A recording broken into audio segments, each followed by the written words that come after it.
We are rolling. Welcome, everybody, to another episode of Jupiter's CROCK here on the Outpost Unknown YouTube channel. We are about to talk episode 5, Blood Brothers, of season 3 of Spartacus, War of the Damned. But before we do that, we must shame Ronan once again. Steve, what just happened? We gave Ronan 2 extra days. We normally record on Friday. It is now Sunday. We're like, Ronan never shows up on time on Fridays.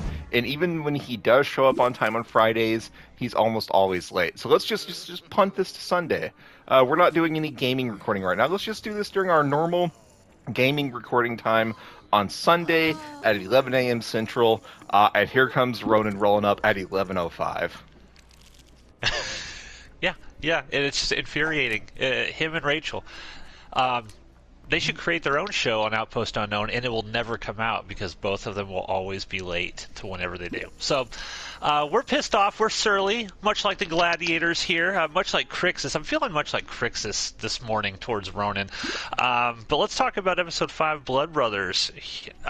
Spartacus, take it away. Oh god, I'm gonna try. There's so much happening in this episode and the fucking next episode. You say that every episode. Yeah, man up. Man the fuck up. Well, blame it on the show having to condense 15 episodes worth of content into 10. Yeah, it's almost like the show should have been 2-3 episodes longer. Yeah. So it starts out with Spartacus is salting and draining the blood out of all of the Roman corpses that Crixus and his crew produced last episode. And Spartacus says, I want to say something about this episode before I forget.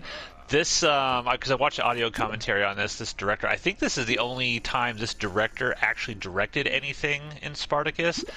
I think this episode stands out in terms of the creative visuals that this guy does. We'll talk a little bit later about a sword that spins and the camera pans with it through the air and it goes into Caesar's hand.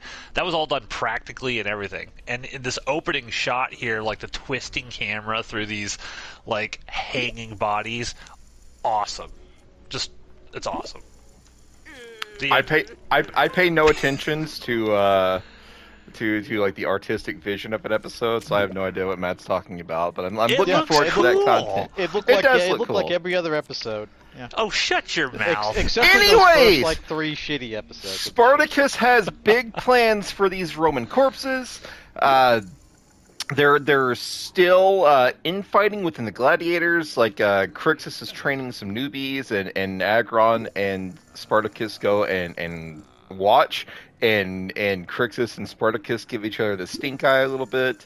Agron confirms that Spartacus, I am by your side. I am on your side on this. We're gonna do it. And then Spartacus leaves. Spartacus has a big plan. He is going to go to Sicily. I don't know. He's leaving. He's going to go do something.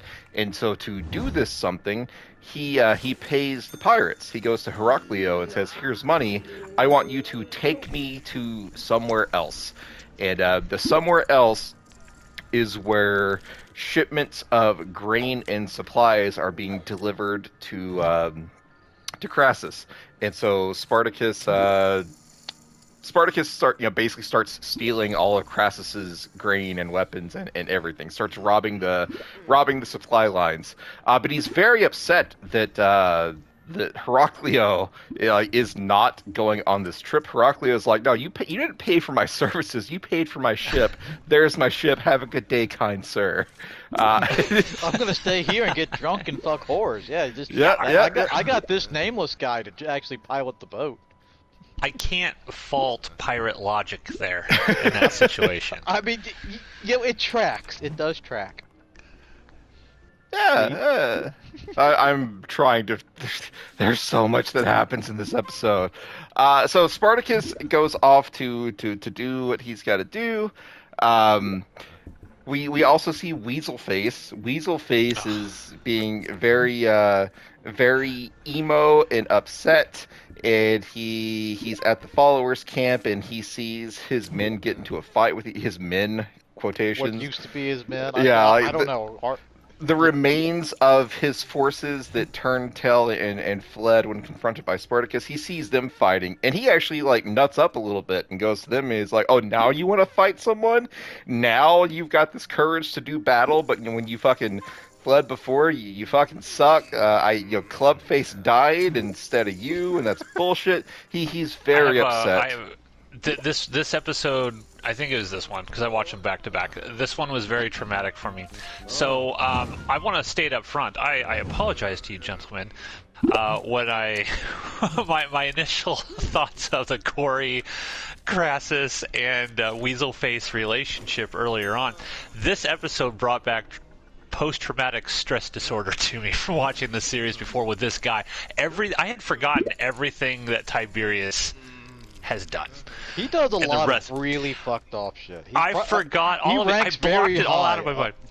I fucking blocked it all out of my mind, and this episode brought it all back. And I'm like, I now remember what happens with my boy Crixus and all, and it infuriated me. I want this guy to die. Weasel Face is so like they did such a good job making him so fucking unlikable. It's his face too. Yeah, Weasel Face. Perfect casting. It was perfect casting. Not only does he act the role of a fuckboy to perfection, he also looks exactly like a punchable fuckboy. It's perfect. My most hated character in this entire show now. All because the memories come flooded back. he ranks up there, like, he's definitely one of the top tier, most scummy, horrible Romans in the entire show. Yes. Continue. Weasel Face is off being Weasley. Thought we lost Steve there for a second. I was muted and I forgot to unmute myself, but now I'm back. We're good. So Weasel Face is out there being Weasley, and out comes this the Senator. The Senator's like Metellus, something like that. It's the Senator. I think Metellus was a different one, but yeah, Senator guy. All right. Well, I'm just gonna call him the Senator. It's the same Senator that approached Crassus back in episode 1 of the season.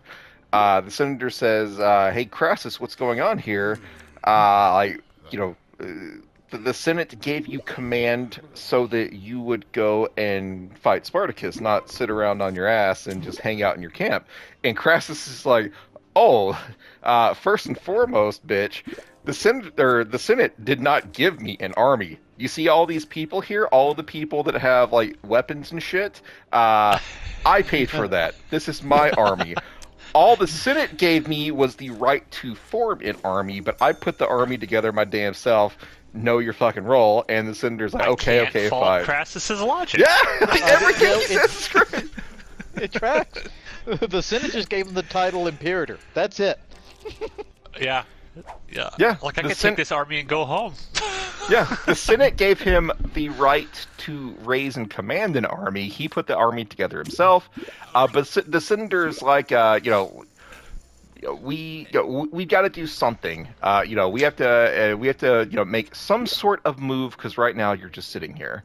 And Crassus is like, all right, how many men did you bring? How about we have your men make a show of power? And the Senator's like, fuck, he can't back out. So the Crassus tells. There's an important note that the Senator also brings. It's kind of an ominous sort of threat, and that he does let Crassus know. It's like, well, we need you to finish this up, so we can celebrate alongside of Pompey's glorious victory. So because Crassus has to take note of this, because knowing this is like, oh shit, Pompey's about to come back, and then all my glory is gone, because that's exactly what they're going to do. They're going to send Pompey out here, and I'm going to be told to go home. Yeah, the Senate is like kind of playing all of the commanders against each other, try to get them to win their wars as soon as possible to claim the most glory. And so yes, Crassus has been threatened with Pompey, and so Crassus is like, fine, let's make a show of force. Senator, your men, let's go put them out on the ridge to just like look at the rebels and scare them. He tells them at some point that Caesar's in there, but I don't remember where exactly that happens. I think it was at this conversation. Maybe it was, but because the guy gets pissed off, right? He's like, "You're gonna put that stupid Caesar in there?" Like he's very upset. The Senate does not care for Caesar, which is dumb because Caesar is awesome. Well, the Senate will really learn to not like Caesar in about 25 years. So anyways, like, Spoilers. Can't fault their logic, guys. I can't fault the Senate's logic right now against Caesar. so there's going to be a show of force, and so Crassus puts a bunch of men up on the ridge to basically show off against to the rebels, and so now the rebels have to come up with a plan because they know that some sort of attack is imminent. Spartacus comes back, but not before Crixus learns that Spartacus left. And Crixus is very upset that Spartacus is now going back to plotting against Crassus without Crixus's input. And so when Crixus finds this out, he goes to Agron, and they have a pissing contest. But then it's noted that, hey, Romans are out there, so Crixus goes out, and Crixus is about to like, let's open the gate and just go fuck these Romans up. But then Crixus's one plan he has for any given strategy is go get it. That's his one plan, and that's the You plan. just blew out my ear. That is, it's an act. Am I wrong though? Is that not his one plan that he always has? So that's exactly what he's going to do. And then, Spartacus, that's when Spartacus comes back to delay said order. Yeah. Yes. Crixus is not the strategic mastermind behind any of this. He does not. He's the undefeated Gaul, right? His whole thing is like, I haven't fucking lost. Let me just go out there and fuck this shit up, and we'll be fine. Yeah, so Turns Crixus out it's not going to be fine. Crixus wants to go fight, but Spartacus shows up and says, no, absolutely, we're not doing that. Well, actually, no. First he says, I agree with Crixus, let's open the gate. And Crixus is like, finally, Spartacus has come back to his senses. So Spartacus is like, oh no, we're not opening the gate to fight. We're opening the gate so we can free the captured Romans. And like Crixus and all of Crixus's men are like incensed. But none of them are willing to, as of yet, go against Spartacus. And so Manu Crixus... Bennett's face, by the way, is amazing in this scene. Like, he looks like I would not want... If I just knew Manu Bennett and he gave me that look, I would want to run away as fast as humanly possible. He looks like he wants to just tear Spartacus's head off. Yes. In that moment, he does. He's probably thinking of several different ways to do it. It's eventually, I assume that Crixus and Spartacus are gonna have to go do their own thing, but we'll see what happens. Maybe they can mend this fence and come back together. Regardless, Spartacus goes back to enact his plan. And Spartacus frees all of the prisoners. While I think it's someone up in the rafters is like pissing on them. Spartacus didn't tell Spartacus told the rebels don't hurt them. But he didn't tell them don't piss on them. Crixus's manner just pissing all over him. Yeah, I can't fault that logic, right? Like Spartacus didn't specifically say that they weren't allowed to piss on the Romans. As Ronan would say, it tracks. Yeah, I mean, this is accurate. Yeah. I don't even really think Spartacus cares that much. He's like, no, we're not going to violently murder these people. I don't really care if you spit on them or piss on them or call them fuckers. Yeah. We're just not going to butcher them. We're above that. Was it Nemetes who spits in the Roman girl's Yellow Ranger's face? So. One of them does, and in the audio commentary track, they said that the actor's like one of the nicest people ever, and he went up to her and he's like, "Would it be okay if I just spit in your face?" she's like, "Yeah, that's fine," and that's how that got in there. So. Nice. There you go. Weird side note. I think all of us, or at least me and Matt, will sometimes go and like look up people on IMDb. Like, what has this guy in Spartacus like done since Spartacus? And the guy that plays Nemetes apparently went on to play Caesar in another show about Rome. So it's just everything is interconnected. Anyways, let's get through this fucking episode. So the Romans have been freed.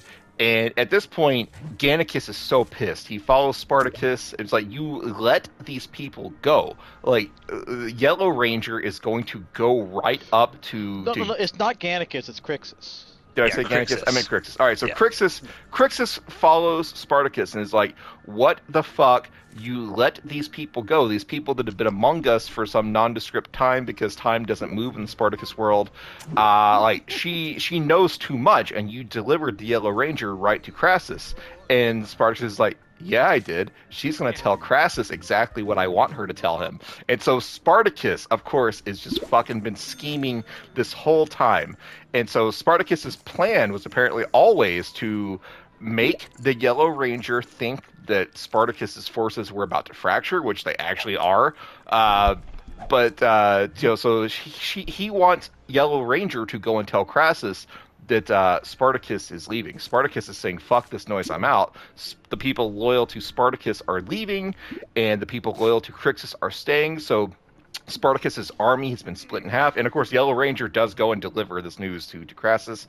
But Crixus is angry because he is the last person to find out this plan. Agron and Gannicus both knew about it, and Crixus is like, he's unhappy, but he's like, fine, whatever gets me the ability to kill Romans, I'm all about. So let's fucking do it.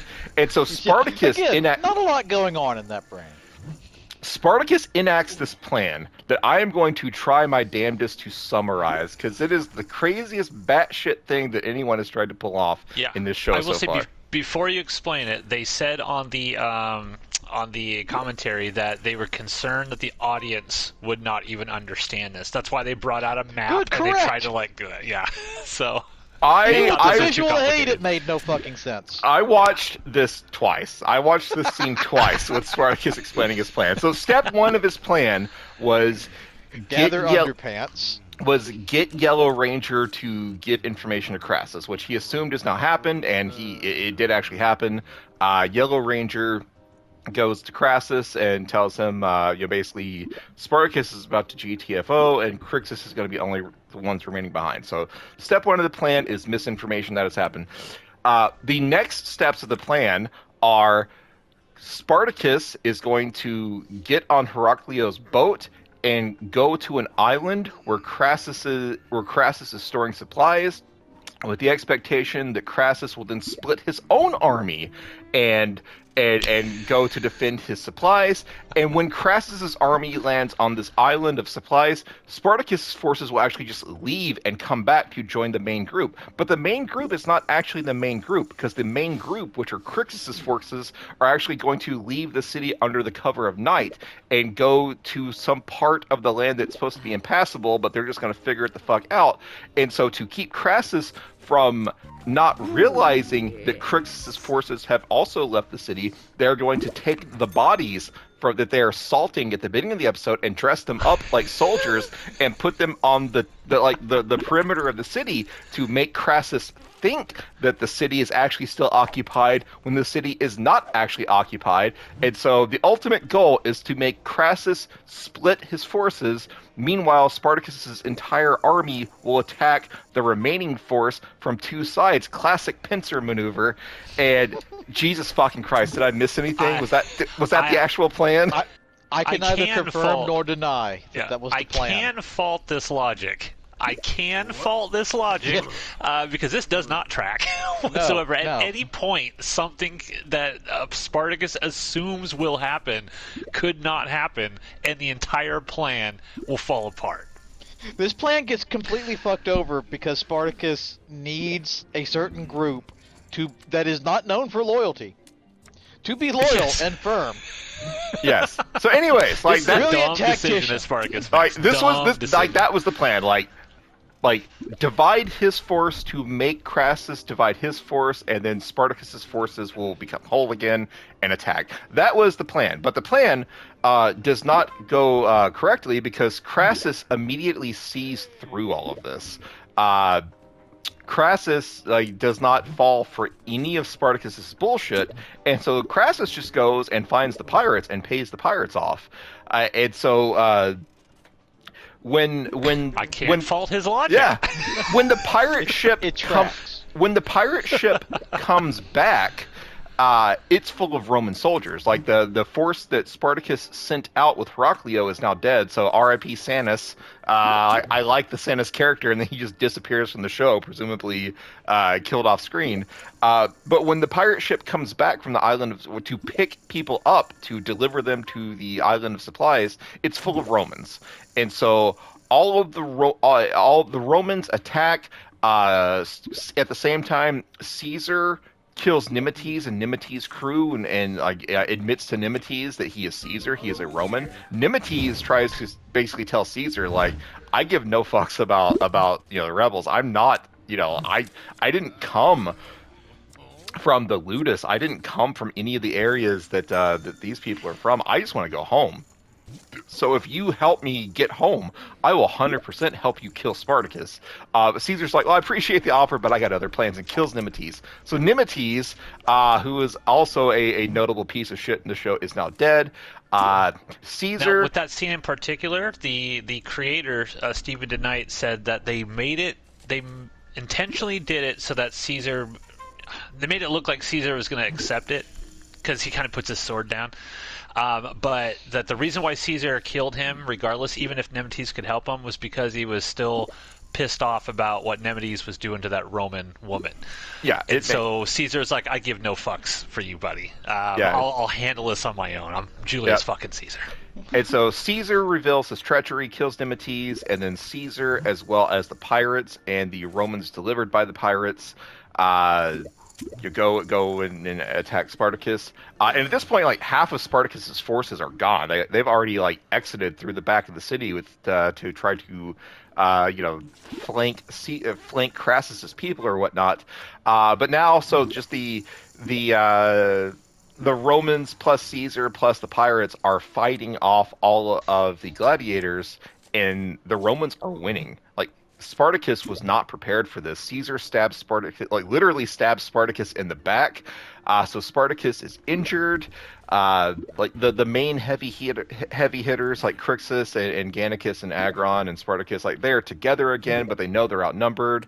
That shot where Crixus jumps down is awesome. He jumps down like this poor fucker's ankles. Like, he jumps down from like a 2-story rafter up top and just lands and starts killing people. Like, there's another universe where he just snaps his tibia and fucking dies right there.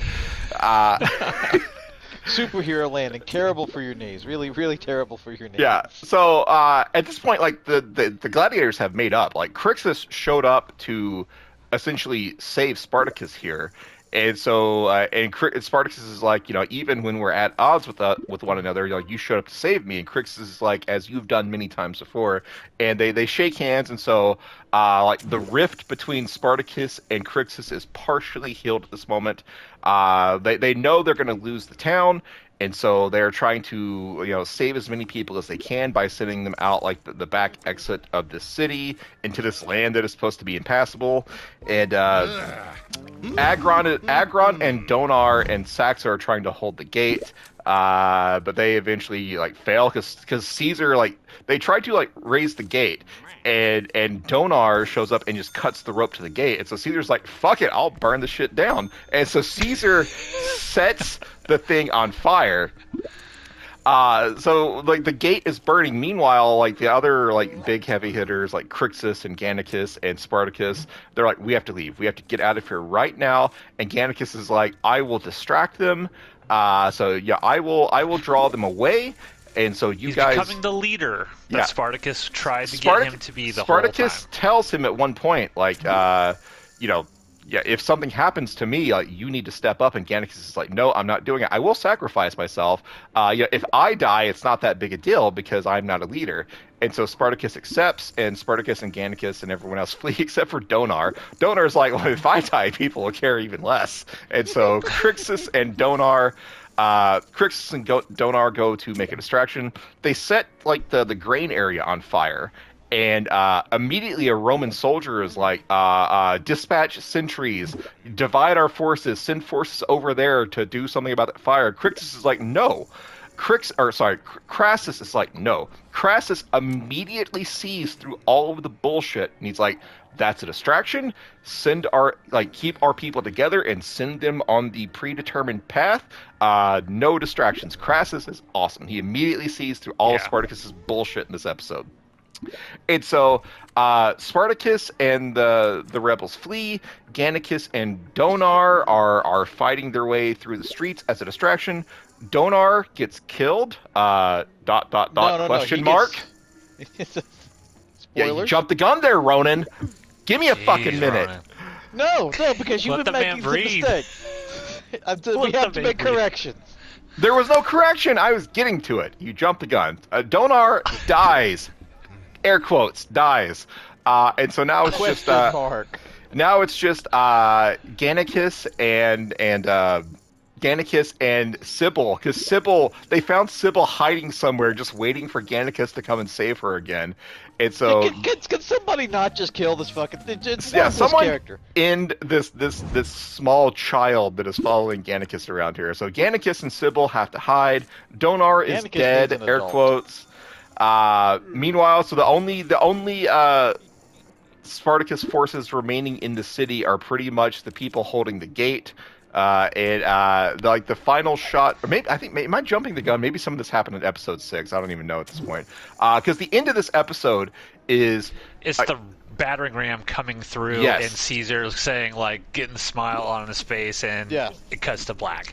Yes, Caesar has successfully burned the door down, which allowed the battering ram to come through, and Caesar turns to... Yeah, I have to be jumping the gun. Some of this had to have happened in episode 6. Because the end of the episode is the door gets beaten down with a battering ram, and Caesar turns to Agron and delivers this just badass line, like, now is the time to run, and fade to black. Yeah. I need to. Yeah, I want to say, like, there are several stupidest character moments in this episode, but I'll give a big stupidest character moment to Agron, Saxus, because they have Caesar, like, for all intents and purposes, like, just before the ram comes through the door. They've got him. He is on the ground. His sword has been taken from him. All it would take is, like, 3 inches of forward thrust, and there is no more Julius Caesar. But instead of doing this and killing him, and thus taking away a powerful ally for Crassus, they stop for, like, a TV show moment as they hear, like, what's that mysterious thumping noise in the background? When really what you need to do is, what's that mysterious the thumping noise in the back? They don't do it. Stupid moment. No, not the thumping of Caesar's skull against the ground from my sword. The other thumping sound. What is that? Yeah. Stupid character moment. But I don't even. It's good for the drama of it. It's good for the drama. It's there purely for TV. So I went and looked it up, and I did completely jump the gun. So Gannicus and Donar and Sybil, all that stuff doesn't happen until next episode. So the end of this episode is the Romans breaking in, and then the next episode is Gannicus and Donar actually fighting through the streets. But everything else, I think we're good. Spartacus and Crixus have made up. They know they've got to get the fuck out. Romans are now in the city. Spartacus had a ridiculous plan. When does the Weasel Face and Corey scene happen? Is that this episode or next episode? I think that happened earlier on in this episode. Okay. Yeah, but we just that's bad. We're just gonna quickly acknowledge a thing that happened. Corey is with Crassus, and Corey is still trying to get Crassus to make up with his son Weasel Face, and he's amenable to it, but he's not there yet. And so Corey goes to the followers camp and talks to Weasel Face, and it's like, Weasel Face, good news, your father still cares about you. Come back to my tent with me, and we'll talk. And Weasel Face talk, air quotes. Yeah, Weasel Face, Corey is just there to talk. Weasel Face recognizes that Corey is no longer just a slave to his father. His father actually cares about Corey, and so he hurts his father by hurting Corey. And let's not talk about that scene anymore. I will say that this was probably, this series has all kinds of disturbing scenes in it. Scenes like this with the word that will get you demonetized on YouTube. I think this is probably the most disturbing moment in this show that I've seen in terms of one human being doing something to another human being. I was just like I said, I had blocked this completely out. I had forgotten. Yeah, you were arguing happened. that Corey was Weasel Face's real mom. Yes, which would make the wrong. scene more Yes, but I don't know what you got out of that or where that came from. Because in the early episodes, just the way that she was kind of acting towards him, being like so caring towards him, and how Crassus was so caring towards her, I was thinking in my headcanon, which this is how it goes in my headcanon, fellas, that Crassus had maybe had an illegitimate child with her, and maybe it wasn't sort of told or told to the world or whatever, and then Corey as a slave cares about him because that is quote unquote her real son, and so she's kind of raised him the entire time. And maybe this other Roman woman, part of the reason she hates Corey is because she knew that this is because we never see his Roman wife ever again. So I felt like, oh, that's where they're going. This could be an interesting angle. Like the illegitimate son is actually like Rome doesn't realize that Tiberius is the actual illegitimate son of the slave woman. That's why he cares about her so much, and that's why the relationship is so strong. That's where my mind was going. That's why I said that. And I think in retrospect, I'm like, yeah, they could have made that work. I had forgotten about this scene in particular. I had forgotten what he does to Crixus. It's like PTSD. I had blocked this Weasel Face out of my brain for the entire episode. So yeah, I was wrong. Therefore, your Weasel Face headcanon needs is to die. wrong. Yeah. No, my headcanon, things go completely different. My headcanon is still correct. But that doesn't matter because what happens in the show is completely different.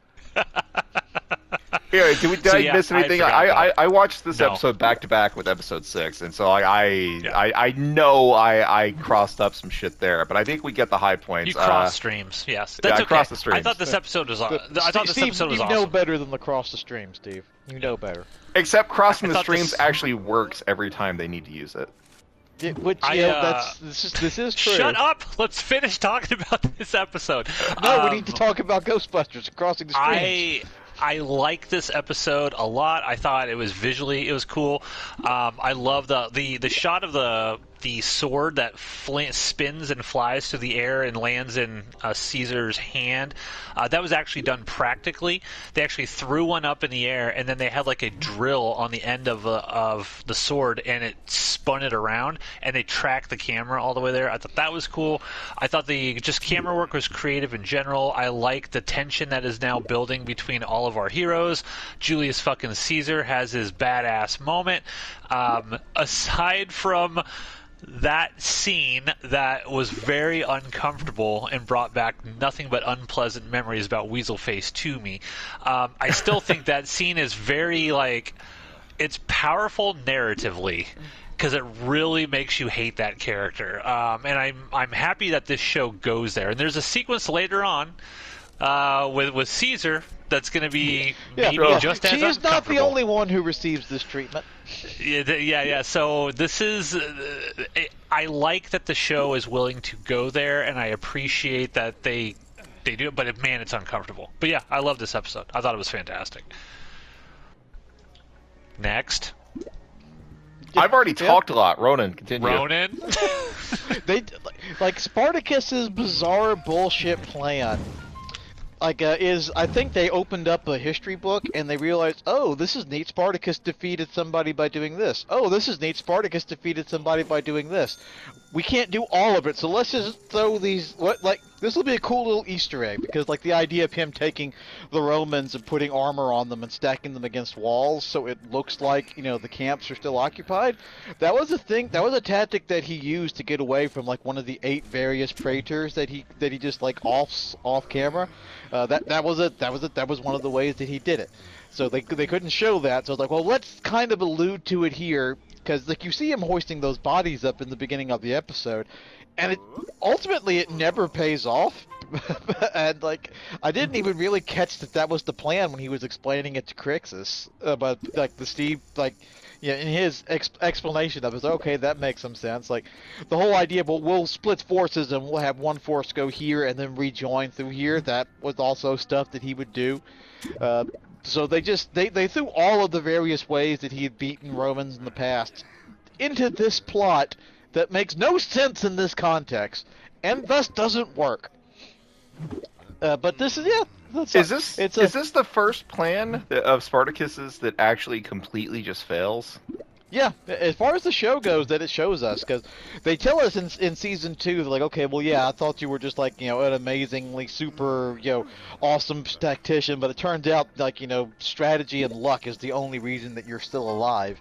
And like, yeah, this is the first time where like, the plans that every other Roman like took the bait for, just every last one, just Crassus is like, nope, nope, we're gonna force them into this area for reasons. We're every failure at every point. This is Spartacus's first complete and utter actual battle strategy loss. Obviously he had losses in season 1, but this is his as far as Spartacus the general, this is his first in the show, just total complete abject failure.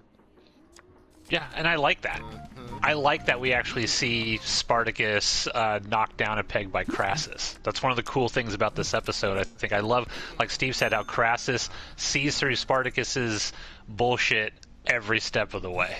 And then, because it really makes you think, like, how are these guys going to do anything against Crassus and Caesar? Like, what could they possibly do? Yeah, I know how they get out. I remember how they get out of, the plot that, the things that are about to happen to them. And it's pretty grisly, and it's actually we'll get to it in the next episode. Yeah, but, it's the solid one. Yep. Except for, like, the random bits of stupidity that happen. How would that plan even have fucking worked? I'm It still wouldn't. hung up on how ridiculously overcomplicated Spartacus just kind of started like believing his own hype in this episode. I am the hype. He's been pretty because they even he feeds to the Yellow Ranger the idea that I'm leaving. I guess that was their wink and a nod to the fact that historically, I've mentioned this several times, that was always Spartacus's plan as far as we know. It was always to just gradually move north and leave. But he couldn't do it because his troops were like, no, we have to keep pillaging and slaughtering Romans. We can't leave. But Spartacus is like, no, I want to go home. Fuck this noise. So I guess that was their little wink and a nod to that with the pirates who they also historically Spartacus tried to make plans with pirates, and historically that they also fucked him over. So it just As seems pirates so are trustworthy. wont to do. Yeah, they just seem so trustworthy. Heraclio, during the fight, does get stabbed in the head. I thought he died. Yeah. He gets stabbed in the head and kicked into the water where he dies, air quotes. Yeah. Wink, wink. That's it, folks. That's this episode. It's good. We liked it. We liked it a whole lot. It's complicated. It's complicated. We're going to talk next week, episode 6, Spoils of War. Steve's brain needs a minute to reset after trying to, Just 1 minute. Just 1 minute. Because we absolutely don't record these back-to-back on the same day at all. You're definitely not going to see all of these same people at the table during next episode. That's it. Cut. Bye.